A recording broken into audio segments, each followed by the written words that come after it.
বাংলাদেশ জামাত ইসলামী সনাতন ধর্মী ভাইদের সাথে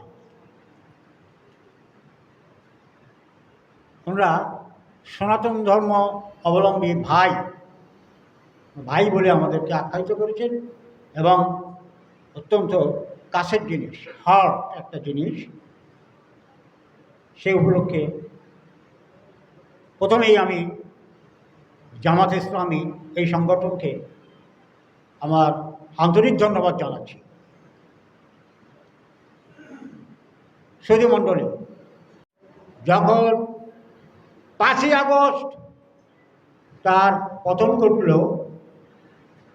বিভিন্ন জায়গায় মন্দিরে মন্দিরে এই জামাত ইসলামী ছেলেরা, আমাদের ভাইরা, তারা কিন্তু কঠোরভাবে পাহারা দিয়েছে, রক্ষা করেছে। এই জন্যে আমি তাদেরকে,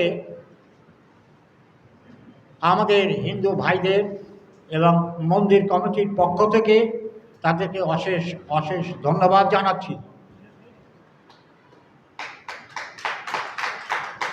এবং আরেকটি কথা না বললে নয়, যে কথাটি সত্যি, এই জামাত ইসলামী,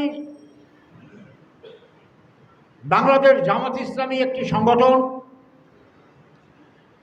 আমরা অতীতে দেখেছি এই সরকার, অতীত সরকার দুর্গাপূজা করার ঠিক যখনই চাল অথবা টাকা যখন বিতরণ করা হয়, তখন একটি মত বিনিময় সভা করেন। কোনো সংগঠন কিন্তু এরকমভাবে এগিয়ে আসেনি। তাহলে বাংলাদেশ জামাত ইসলামী সনাতন ধর্মী ভাইদের সাথে যখন মত বিনিময় সভা করছেন, আমি ধরে নেব আমার নামটা কেমন যেন জড়তা এবং অস্পষ্টভাবে সঞ্চালক মহোদয় চালন করেছেন। আমার নাম প্রণব কুমার মিস্ত্রি, আমার জন্মস্থান সুখদাড়া, বটিয়াঘাটে। সম্মানিত, আজকে এই আলোচনা এবং মত বিনিময় সভা সম্মানিত প্রধান অতিথি, কেন্দ্রীয় শোরা কমিটির সম্মানিত সদস্য এবং খুলনা জেলা সম্মানিত আমির মহোদয় জনাব ইমরান হোসেন সহ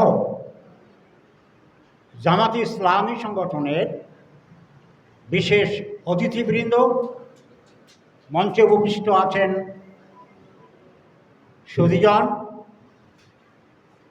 এবং আমার সামনে যারা উপস্থিত আছেন বিভিন্ন মন্দির থেকে আগত সম্মানিত সভাপতি, সম্পাদক মহোদয় এবং সুধীজন, এলাকাবাসী, সবাইকে শ্রেণী বেঁধে আমার নমস্কার এবং সালাম রইল। সুধী মণ্ডলী, আমার একটা জিনিস ভালো লাগছে, ব্যানারে যে জিনিসটা ওখানে লেখা হয়েছে, সম্মানিত এই যে